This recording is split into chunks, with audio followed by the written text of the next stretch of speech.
It's time for living large and hard.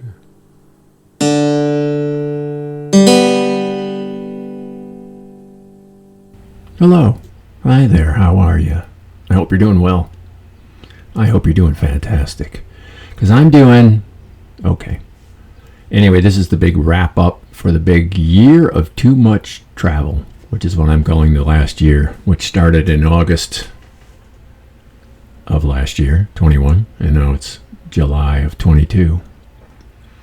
So I did a lot of traveling. I'm going to lay out the stats for you, which is what I'm sure you noticed when you looked at the beautiful cover art that I do. It takes me minutes.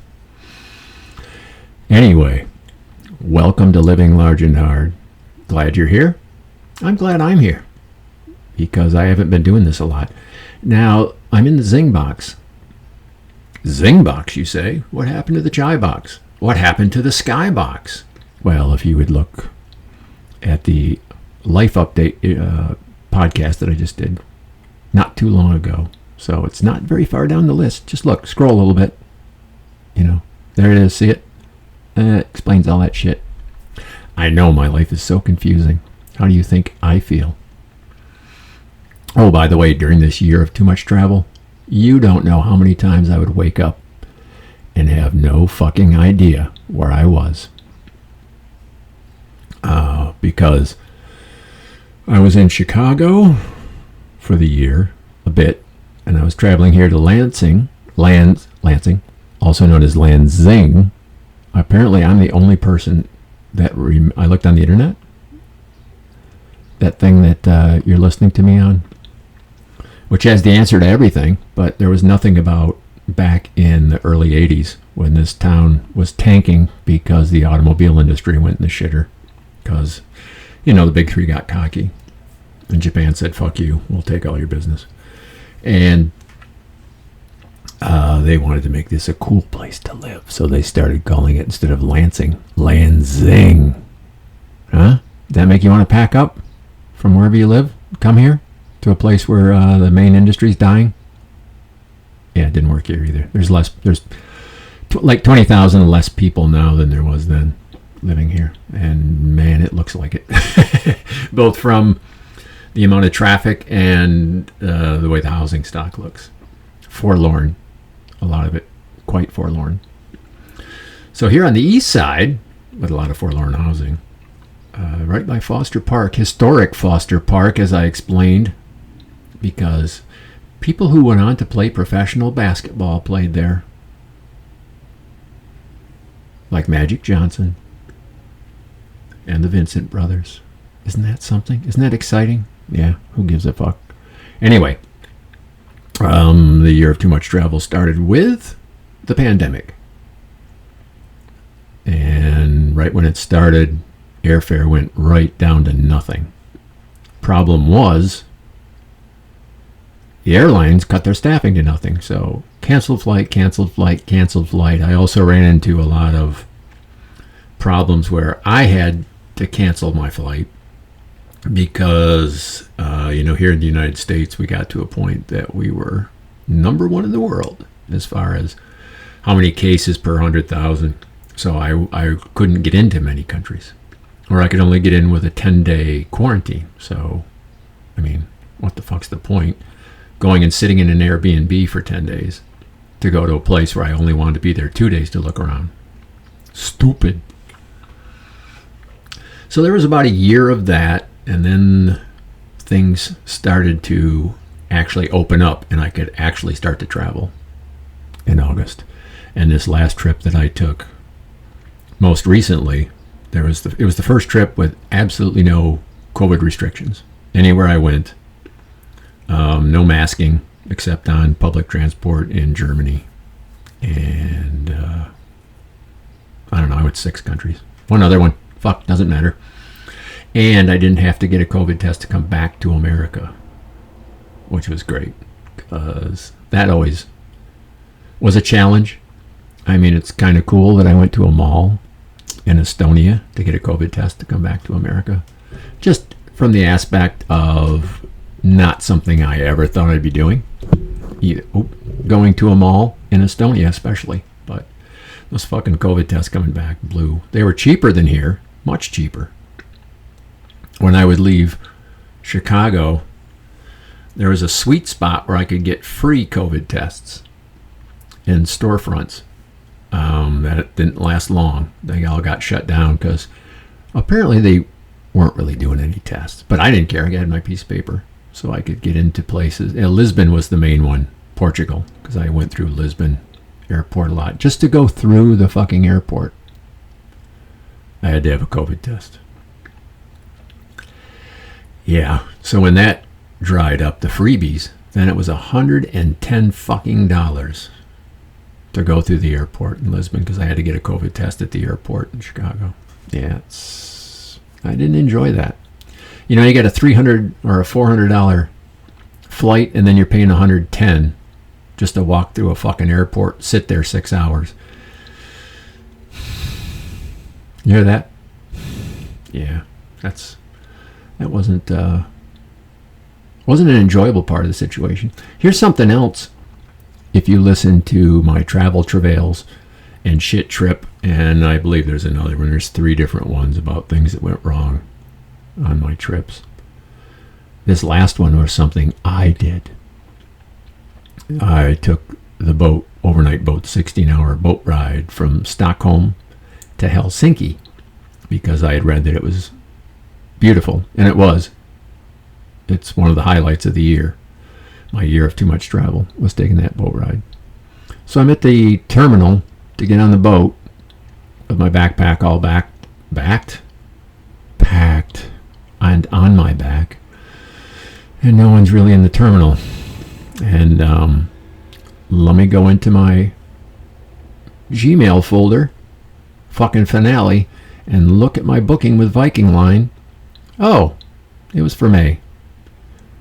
And that's a problem because I was traveling in June. Duh. So I said, all right, I'll eat that. That's my mistake. Well, I had to eat it because that boat done sailed, as they say. So what I did is I'll just pull that up. Viking, I'm sitting right there using their Wi-Fi, and I will book with them for today, the day I'm there. No, that ship's been canceled. All right, let me look at Tallink, which is their competitor on the same route. Canceled. Let me look at flights. $800 in about the same amount of time, 16 hours. Not having it. So what I did is I booked the next day, and at this point I have nowhere to stay. So I go to Airbnb and go to instant booking, whatever that is. So you don't have to have it approved by the person. And Stockholm's very expensive. So I mean, and at that point being the same day, brutal. There was one for a reasonable amount after fees and everything, $100 some, which is about half what the rest of them started at. So I booked that one. So then I had a place to stay, and I had an extra day because the boat left at 4. So I had an extra day in Stockholm. So what I did is I booked a trip on an amphibious bus. I'd already taken an excursion boat around Stockholm, which was pretty interesting. I had a better time talking to the lady next to me. I kind of quit listening, took the earphones out, and just talked to her. She'd done a lot of traveling. Anyway, yeah, the amphibious bus was pretty cool. There's a little short video on Living Large and Hard on Facebook, my Facebook travel page, Living Large and Hard, and on Instagram, Living Large and Hard, and on Twitter, Living Large and Hard, which nobody ever looks at, but I don't blame them. Twitter sucks. Unless you're famous. So anyway, I fucked that up. But then it worked out great because when I got to Helsinki, there wasn't really anything to see. I mean, I got there and dropped my shit off and walked around to see the heights. Jeez, oh Pete, what is it? Less than 10 minutes in, I fucked up twice. So anyway, I dropped my bag off and headed out and grabbed my cinema camera and hit all the sites in about 3 hours. So I'm glad I didn't have to spend an extra day there. It was an interesting neighborhood. Strip clubs, sex clubs, Chinese food, and barbers around my Airbnb. So that was, and gay clubs. That caused for an interesting clientele out walking around. But anyway, let's get back to it. So the year of too much travel kicks in, and I ended up going on average once a month. Maybe a little bit more than that, like 1.2 times per month. So when I give you the tally of countries, that does not take into effect. I'm just listening to traffic go by. It's so much louder here.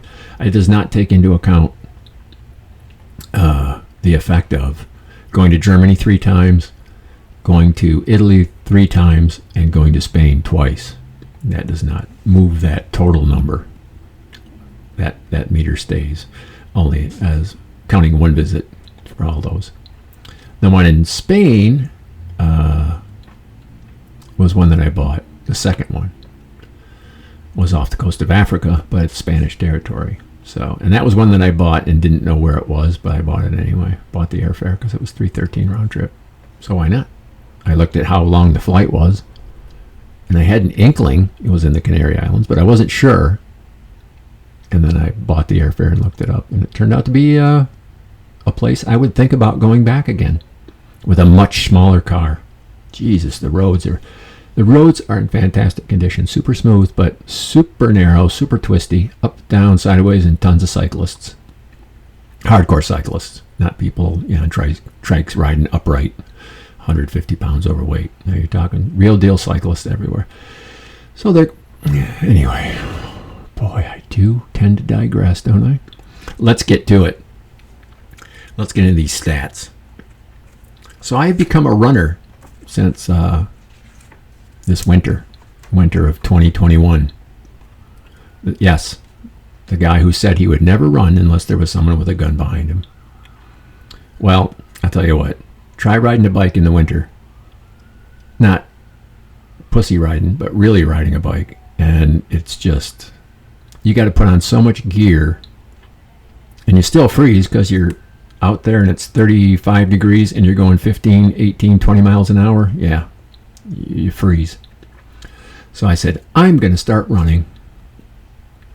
And I did. And turns out I'm addicted to it now. I've been addicted to other things, but this one actually cost me nothing. And it's healthy. And guess what? I'm good at it. So I had my first 5K about a month ago. And I finished first in my age group. And I thought, it's probably because it's in this little town called Potterville, and it was something called Gizzard Fest. So then I had my first 5 mile last weekend. 5 mile, not 5K. 5K is 3.1 miles. 5 miles is approximately 5 miles. And I took second. So I have what is it? Today's Friday. Sunday, I have a 5K. I train for this shit now. I tell you what, my ego's in the way of me just enjoying running. So now I got to at least place. And now I always think I'm going to win. So now I want to win every time. My age group. So anyway, that happened. So anyway, on this one, last trip I was gone 2.5 weeks, and I did not want to lose my edge. So I did some running, international running. I ran in Athens, around the Acropolis, around the base of it. I ran in Berlin. I ran in Riga, in Latvia. And I also ran in Stockholm, a couple times in Stockholm. Didn't run much, and it was in 2.5 weeks, and it was spread out, and I just didn't run much. But did it more because I could get some international running in. Because, those things come up. You get a chance to do shit you're never going to do again, or probably not do again, or you've never done. Do it. Something else that happened was seeing Olympics stadiums. Not something I had any idea that I would be doing, but I came across the first one in Barcelona, and then I came across the next one when I was in Munich. That's a cool one, by the way. And tragic, because that was 72, and Palestinian terrorists, they kidnapped the Israeli wrestling team and killed them all. So that, that wasn't cool. But it's a cool stadium, tell you what. They got some cool facilities. So there was, Barcelona, Munich, Berlin, where Jesse Owens kind of slapped that master race thing that Hitler had going on right in the fucking ass. So Hitler refused to shake his hand. And Athens, where they had the first modern Olympics in, was that 1896 or something like that. And it's been fixed up a couple times, but that one wasn't much to see, really. All of Athens was disappointing. Athens was the most disappointing city of the whatever. When I get to that number, I'll remember it. 40-something cities. Why, you ask? Ancient Greece? Nah, it looked like a modern amusement park as far as concession stands. Junk. Block after block, packed solid, selling tourist junk and food. And then you'd go to the Acropolis, and there was the Parthenon, and then that's basically it. You go see Hadrian's Wall, Hadrian's Arch. That's all you see. It's a fucking single arch. You go see Hadrian's Library. It's about 6 columns standing up. You go to these other places, and it's just unlike Rome, where they actually put shit back together to make it worth your while to go look at it. They just put a fence around it, dig up a couple columns, leave them laying there, and put up a plaque, and it shows you what it would look like if they bothered to fucking put it together in Athens. So, and it was beastly fucking hot. It was like Florida. Very clear, very humid. So the sun was just brutal. And not much to see. I should have spent less time there. If there's anything that I would do different about this year of travel too much, it's spend less time damn near everywhere. If I spent 4 days, I probably should have spent a day and a half. If I spent 5 days, I probably should have spent 3. Just like that. I did go to Paris and spend 5 or something like that. But I'd already been there 2 years earlier. The way I do it is when I get somewhere, I just haul ass. Use this app, Visit a City, and it guides you right to, you can go here and go here and go here, go here. You can add or subtract whatever you want from their listing. If it says this is the oldest synagogue and you look at a picture and it just doesn't look like anything visually interesting, I'm not going to go see it. I'm not going to go see a zoo because I'm not going to go see any zoo. Zoos I find depressing. So then you tailor that and it puts in, like, you want to do a 3-day. Usually I'd put a 3-day packed itinerary and get it done in a day and a half. But I never knew when I started. I had all these things booked. Booking things months and months and months out to get the cheapest rate. And then I get there and I'm hauling ass around and I go, well, fuck. There's a day and a half of 3 done and it's only 4 hours into 1 day. So anyway, I would spend less time everywhere. There's other people I know that love just... I know someone that went to Paris for 5 weeks. I don't know. Not for me. I want to get there, see the shit, go home. I also don't go out for breakfast, lunch, and dinner. Any of them. Because I'm by myself, and I think that looks weird. Look at that weird old man eating by himself. Isn't that pathetic? I'd rather not deal with it. And I don't want to deal with... I just don't like eating out. Spent most of my life in the food business. It's just not glamorous to me. It's like someone who's, been in prison breaking rocks. Hard labor for 30 years. And you go, hey, you want to come over and I got a sledgehammer. We're going to smash some fucking concrete blocks. Nah, had my fill of that. Thanks. All right, let's get back to it. So there are 3 bus trips. And the one was the only way I could get into Hungary to Budapest without quarantining because our caseload was so high here in the United States. It was like we were one of the hottest red countries in the world. So if I would have flown in, I would have had to quarantine. I think it was 10 days. Maybe it was 5, and then you take a test. So anyway, I took the Flixbus from Zagreb in Croatia, and we stopped at the border for a very long time. Very long. And I got nervous because they came back on the bus and the bus driver said, China, China. And these Chinese people, they had to give up not only their passports, they took all our passports as soon as we got there. Into the little air-conditioned hut for the guy, the passport control. And the Chinese people had to cough up more ID. And I went, I had the Hungarian Border Patrol website ready on my phone to show that, look, I'm coming by bus, so there's no restriction.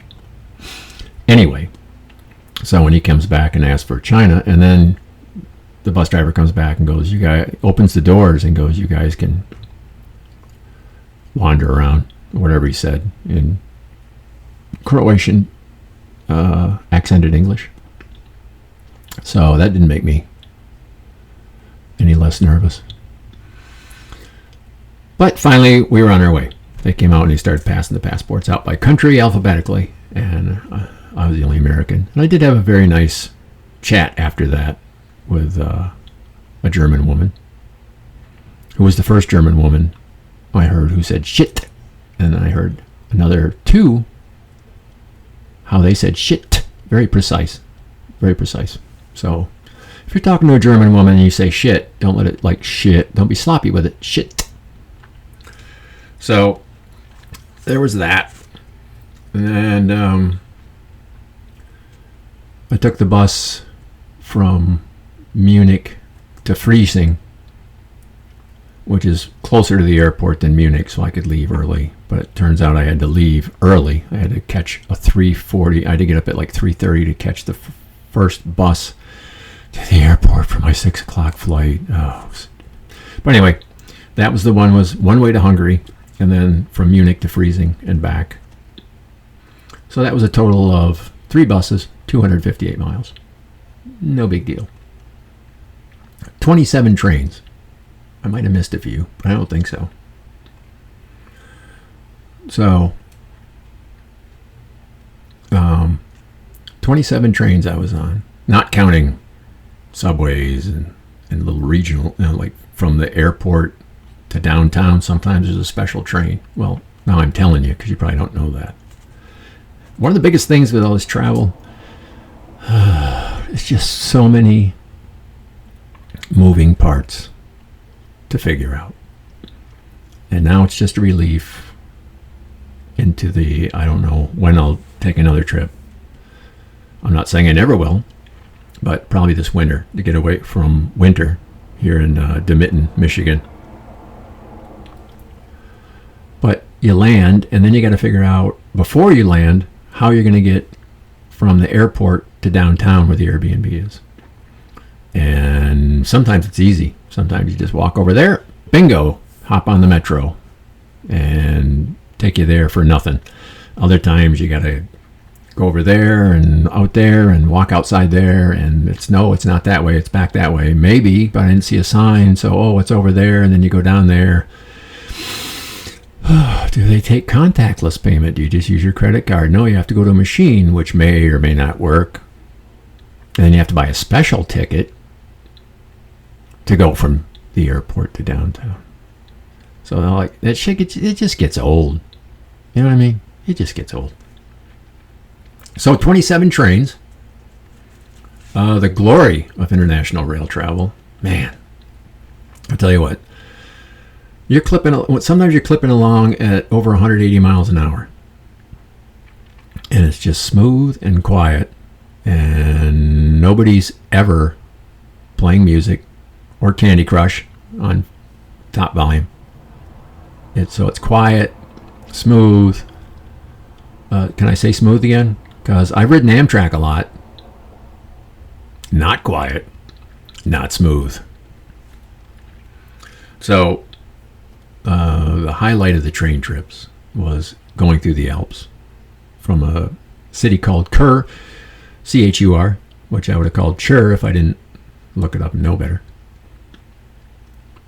And that's just an hour train ride south of Zurich. So you go from Chur to Tirano, which is just over the border into Italy. And I spent the night there with a view of the Alps foothills from my monstrous, cheap Airbnb. Probably it was the top Airbnb I've ever stayed at. Great big patio. It's great. Wonderful. But going through the Alps on the Bernina Express, first class, man, wonderful. Huge panoramic windows, the ones that go up into the ceiling. Every mile basically was something to see, unless you were in a tunnel. Lots of tunnels. Lots of trees too. But lakes, glaciers, all the kinds of stuff you would expect to see. Lovely little villages nestled at the bottom. So I took the train down, spent the night in Tirano, saw what there was to see there, which took a couple hours. It was nice. It was interesting. Some towns, cities, villages, whatever, you go to and you just wander around. There's lots of shit to see. Other ones, Madrid, there isn't. Berlin, believe it or not, no. And why? Because Berlin got bombed to fucking shit in World War II. And especially the part that was in East Germany, they didn't really bother to, do a wonderful, beautiful, amazing restoration. They just didn't give a fuck. At the other end of the spectrum for trains was taking the train, which is also rated one of the most beautiful train rides in the world, in Montenegro. I was intended to go from Belgrade in Serbia, but they made it, due to COVID, for some reason, they cut back and made it an overnight train. So the amount of scenery you see overnight, it's pretty minimal. So I did more research, and it turns out that the best part of the train trip from Belgrade to Bar in Montenegro on the Adriatic is in Montenegro. So when I went to Bar, I flew there at the shittiest airport I have ever been in, Podgorica, the capital. Yeah, what a fucked up airport. It was drizzling, and so there's buckets everywhere catching water. The train takes you to a concrete hut that smells like piss, and that's the national airport drop-off point. And then you walk on a road with no sidewalks, a little two-lane, and there are sheep that, if they wanted to, could wander across the street into the parking lot at the airport. And went to check in because I couldn't get an online boarding pass. Went to check in. I went to information. I go, Lufthansa. And they had their own kiosk there, but it had not the velvet rope, but the zip thingamabob that everybody has now. And nope, nobody there. Oh, in 10 minutes, Lufthansa will open. Okay, go to Lufthansa, get my thing. I walk over to go to the departures area. It is too soon. Well, what do you mean it's too soon? No, you have to wait. Me personally? Okay. So I went and sat by some of the buckets with the water dripping in them. And no, it was too early for everybody, because apparently they only let 2 flights worth of people back into departures at the same time. Now here in Lansing, it's the state capital, but it's a little regional airport. And Not big at all. But you know what? Bigger than the national airport for Montenegro. Yeah, that was something. And that train, good God. Beautiful scenery if I could have really seen it. But the windows are so fucking dirty.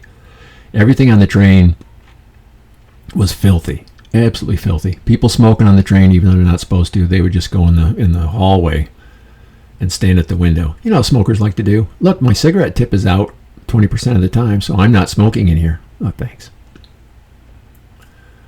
Went to take a piss in one toilet while I was waiting for the train back, because I did the up and back thing to enjoy the beautiful scenery. And looked in the toilet, and there was the ground. No plumbing. So there was someone standing right out there, and it was pretty obvious it was me in there. I know, I'm shy now. I didn't need her to hear me pissing all over the railway bed. So I went to the other toilet, and it was 1/3 full of diarrhea. Fair enough. I can hold it. Believe me, I can hold it. So that was the worst. And the train goes, there's no way it went over 30 miles an hour. No way. It goes so slow, it would get to some intersections and the train would stop.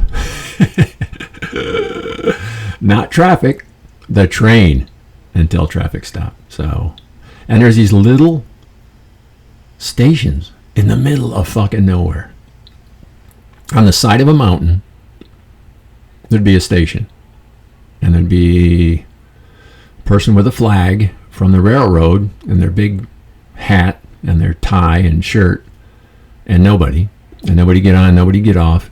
And since I went up and back, I looked both ways to try and find a road, a pathway, anything to these fucking little, even smaller huts than the piss smelling one at the airport, near the airport.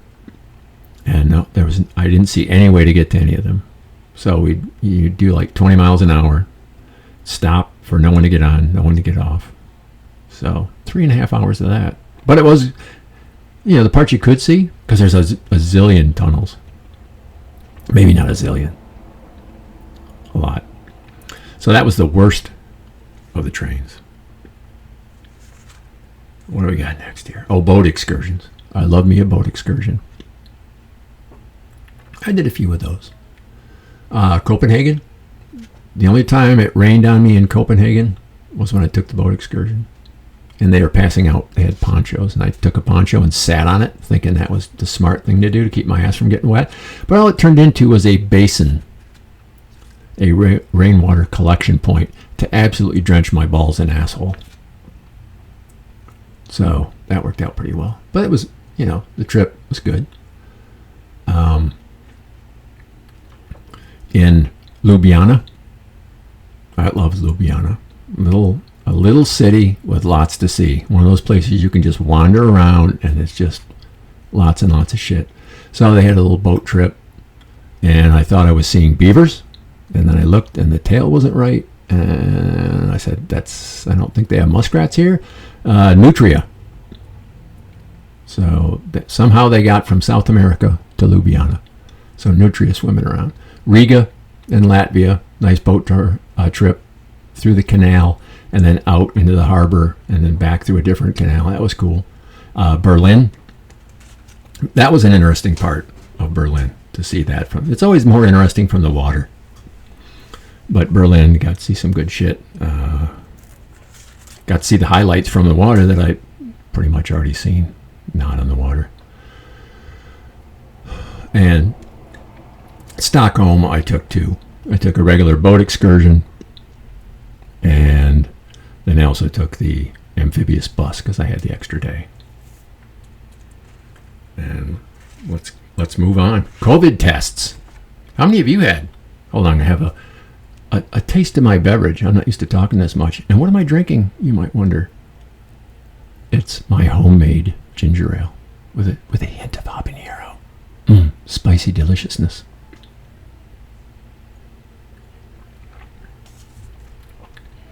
Okay, I'm ready to get back at it.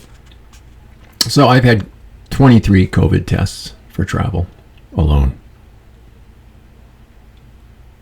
23. Where was that? Munich. Because I needed one to get to Belgrade. So I went there, and man, she jammed that fucking thing so far in my nose, snot hit the back of my throat. Which you don't need to do. And over there they swab your throat and your nose. So after the throat thing, then she jammed fucking boogers back onto my throat. So that was entertaining. 23 COVID tests.